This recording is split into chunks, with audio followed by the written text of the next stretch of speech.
I wasn't supposed to be at that restaurant. If my friend hadn't canceled last minute, if traffic hadn't been terrible, if I hadn't decided to walk instead of taking a cab, maybe my family would still be a lie I believed in.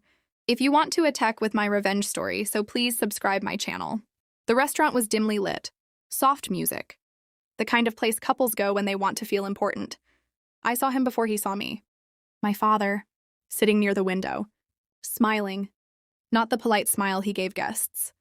Not the tired smile he gave my mother. This one was warm, intimate, young.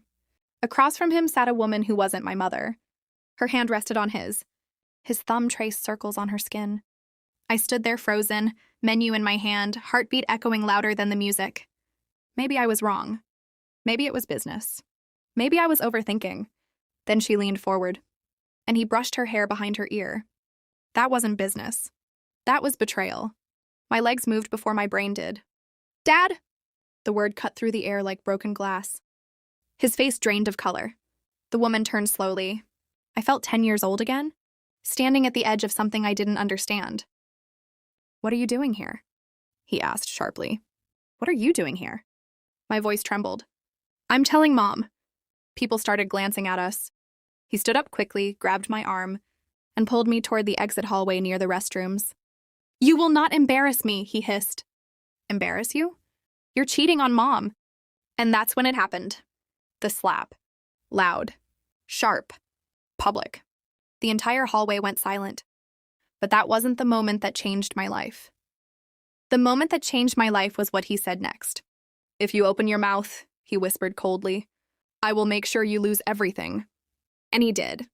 But what he didn't know was that I had already started recording. I still remember the smell of the restaurant. Vanilla candles, grilled rosemary chicken, expensive perfume. It's strange what the brain chooses to preserve when your world falls apart. I wasn't supposed to be there that night. My best friend had canceled dinner plans, and I decided not to waste the reservation. I told myself I deserved something nice after a stressful week at university. I never imagined I would be served betrayal instead. The restaurant was warm and golden, filled with soft laughter and clinking glasses. Couples leaned across tables. Businessmen shook hands. Life felt ordinary, until I saw him. My father. He was sitting by the window, the corner table meant for intimacy. The one with a small candle in the center and a view of the city lights. He wasn't alone. Across from him sat a woman I had never seen before. Younger, elegant, confident. Her fingers rested comfortably over his hand as if they had done this 1,000 times. And he was smiling. Not the polite, controlled smile he wore at public events. Not the distant, distracted smile he gave my mother at dinner. This smile was soft, intentional, intimate. My chest tightened. Maybe it was business, I told myself. Maybe I was overreacting. Then she leaned closer. He brushed her hair behind her ear. That wasn't business. That was love. Or at least the illusion of it. I don't remember walking toward their table. I don't remember putting my bag down. I only remember hearing my own voice tremble. "Dad!" His head snapped up. For a split second, I saw fear. Then calculation. "What are you doing here?" he asked, standing quickly. "What are you doing here?" I shot back, my voice cracking despite my effort to stay steady. The woman looked between us, confused, then irritated. "Is there a problem?" she asked. "Yes," I said. "I'm his daughter." Silence. The air thickened. My father grabbed my arm tightly. Too tightly. "Excuse us," he muttered, forcing a tight smile at the surrounding tables. He dragged me toward the narrow hallway near the restrooms. The music faded. The laughter dimmed. And suddenly it was just us. "What do you think you're doing?" he hissed. "What do I think I'm doing?" "What are you doing?" My voice rose. "Mom is at home cooking dinner for you." "Lower your voice." "I'm telling her," I said. "She deserves to know." His jaw tightened. And then it happened. The slap. Sharp. Echoing. Violent enough that my head snapped sideways. For a moment, everything blurred. The hallway lights flickered in my vision. My cheek burned like fire. No one stepped in. No one said anything. Public shame makes people uncomfortable. They prefer not to see it. "You will not destroy this family because of your childish emotions," he said coldly. "Childish?" My voice trembled. "You're cheating on Mom." His expression hardened into something I had never seen before. Not guilt. Not remorse. Authority. If you open your mouth, he said quietly, I will make sure you regret it. There was no shouting, no panic. Just certainty. And that certainty scared me more than the slap. He straightened his jacket and walked back to the table like nothing had happened. I stood there alone, cheek throbbing, heart shattering. That was the moment I stopped seeing him as my father. He became a stranger in a familiar face. When I got home, my mother was in the kitchen. She was humming softly while stirring a pot. The smell of cumin and garlic filled the house. Leda, you're early, she smiled. Did dinner get canceled? I opened my mouth. The words hovered on my tongue. He's cheating. He slapped me. He threatened me. But then I remembered his eyes in that hallway. He wasn't afraid of exposure. He was prepared. I'm just tired, I said quietly. That was the first lie I ever told to protect my father. And the last? He came home an hour later. Calm, composed. He kissed my mother's forehead, complimented the food, asked about her day. When our eyes met across the table, his gaze lingered just long enough to send a message. Silence. Or else. Bye. The punishment began the next morning. I tried using my card at a coffee shop near campus. Declined. I laughed awkwardly and tried again. Declined. Embarrassment burned hotter than the slap. I called the bank. Your account has been temporarily restricted under joint authorization, the representative explained politely. Joint authorization. With him. By evening, my university portal showed a red notice, tuition payment pending. Impossible. It had already been paid. I checked my car registration. Ownership transfer in progress. To him. It was surgical. Efficient. Calculated. He wasn't reacting emotionally. He was neutralizing a threat. Me. That night, he called me into his study. He closed the door carefully. You caused a scene yesterday, he began calmly. You hit me. You embarrassed me. You cheated on Mom. He leaned back in his leather chair, studying me like I was a problem to solve. You are 23, he said. Still dependent. Still naive. I built everything in this house. Don't test how easily it can be taken away. So you're going to ruin my life because you got caught? I'm protecting this family. No, you're protecting yourself. For a brief second, anger flashed across his face. Then it disappeared. If you speak, he said quietly, no one will believe you. I've already explained to your mother that you've been under stress. My stomach dropped. You told her what? That you misunderstood a business dinner. That you overreacted. That you've been unstable lately. Unstable. He planted doubt before I could plant truth. When I tried to talk to my mother later, she looked at me with concern. Your father said you were upset yesterday, she said gently. Are you okay? He had moved faster than me. That was his advantage. But it would not stay that way. Because powerful men have one weakness. Arrogance. And arrogance makes them careless. 3 nights later, I found proof. Real proof. And the moment I saw what was on that second phone, my heartbreak turned into strategy. The slap was the beginning. What came next would be the end. I didn't cry anymore. That phase ended in the restaurant hallway. What replaced it was something colder. Observation. My father thought fear would make me reckless. He expected screaming, accusations, emotional breakdowns. Instead, I smiled at breakfast. I asked about his meetings. I became quiet. Invisible. That made him comfortable. And comfortable men make mistakes. 3 nights after the slap, I heard his shower running longer than usual. He had returned home late. Again, smelling faintly of a perfume that didn't belong in our house. He placed his blazer on the dining chair carelessly. And that's when I saw it. The outline of a second phone, not the one he kept openly on the kitchen counter. This one was thinner, darker, hidden inside the inner pocket. My pulse slowed instead of racing. This wasn't impulse. This was opportunity. I walked casually past the chair and picked up the blazer as if I were helping. The phone slid into my palm. The screen lit up. No password. Of course. Arrogance. A notification appeared. I can't wait until we don't have to hide anymore. From her. My stomach tightened, but I didn't allow myself to react. I went to my room, locked the door, sat on my bed, and opened everything.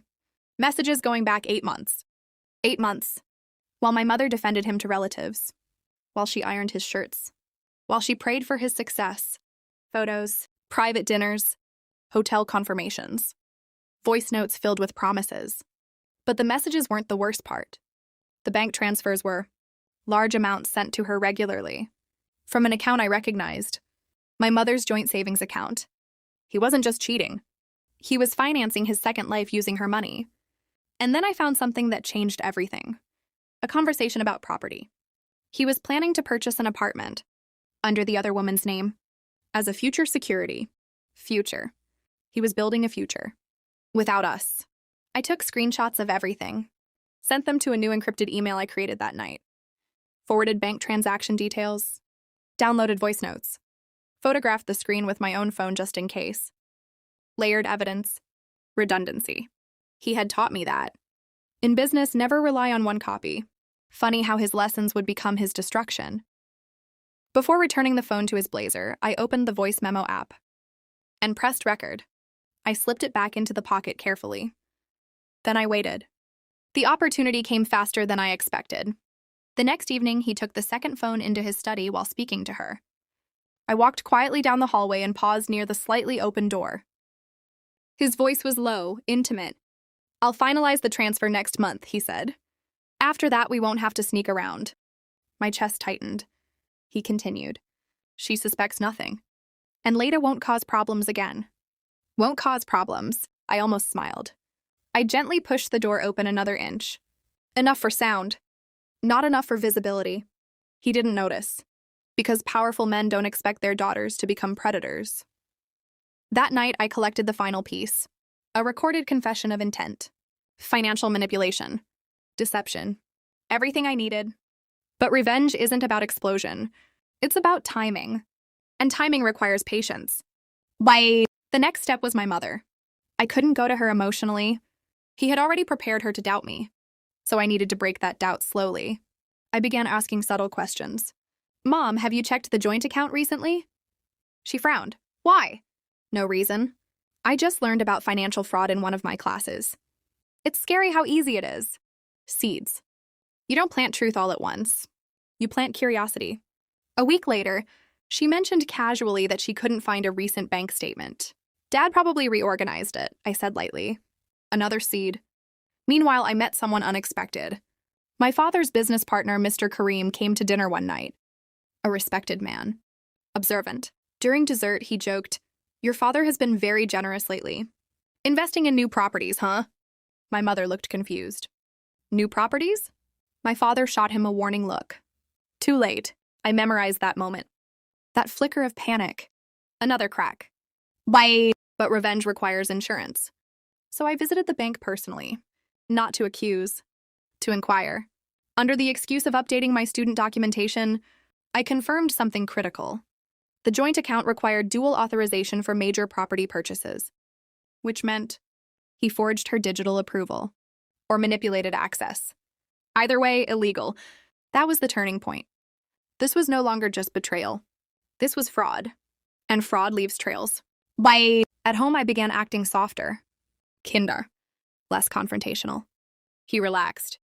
He even restored partial access to my tuition. Control regained in his mind. He underestimated the quiet phase.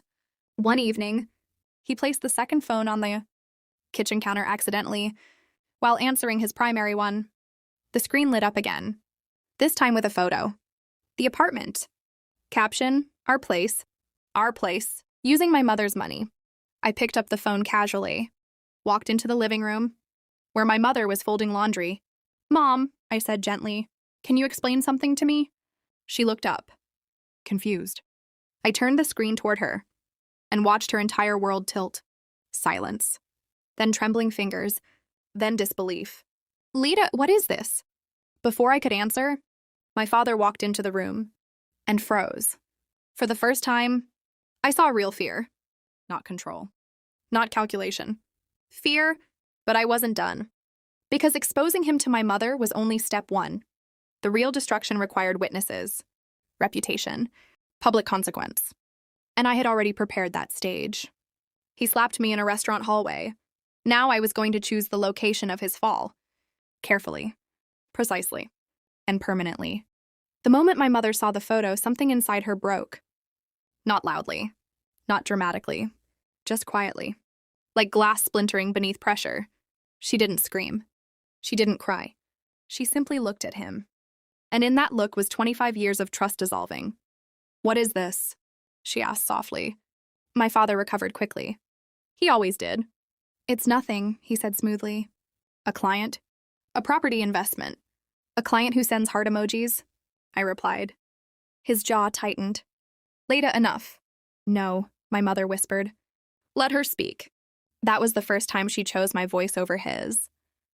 I handed her printed bank transfers I had prepared earlier, highlighted, dated, organized. Her hands trembled as she read. "These withdrawals," she murmured. "I never approved these." He stepped forward.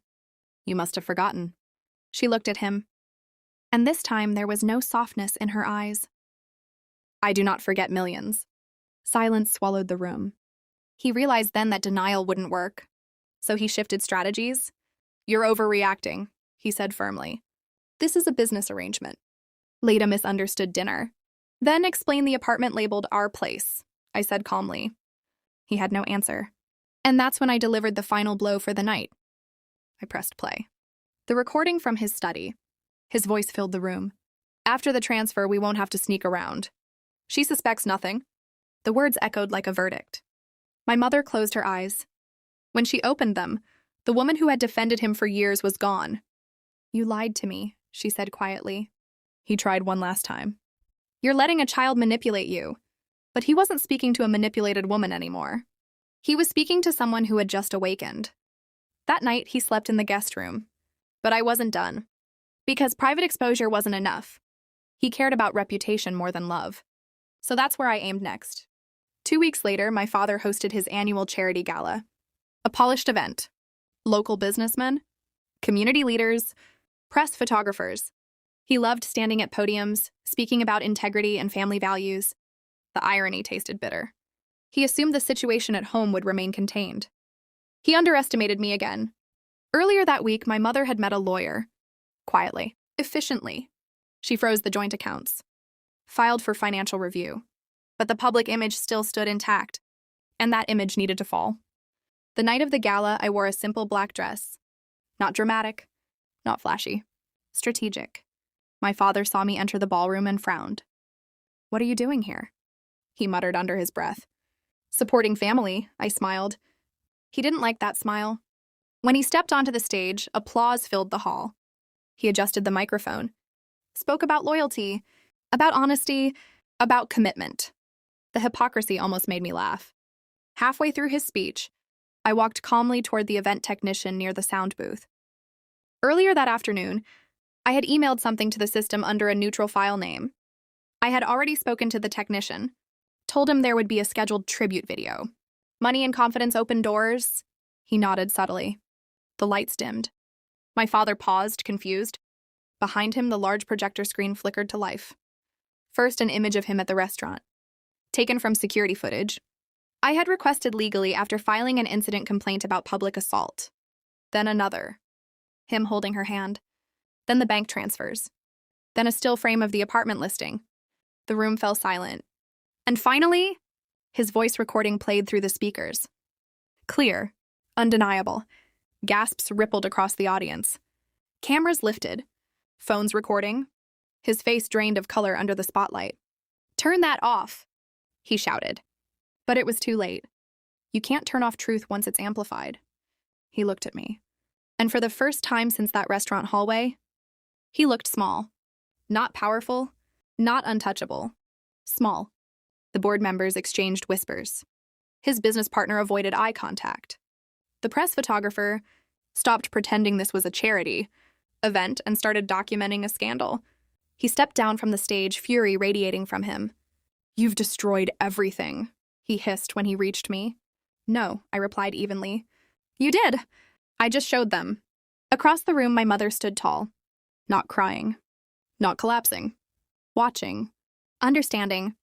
The man who slapped his daughter to protect. His image was now losing that. Image in real time.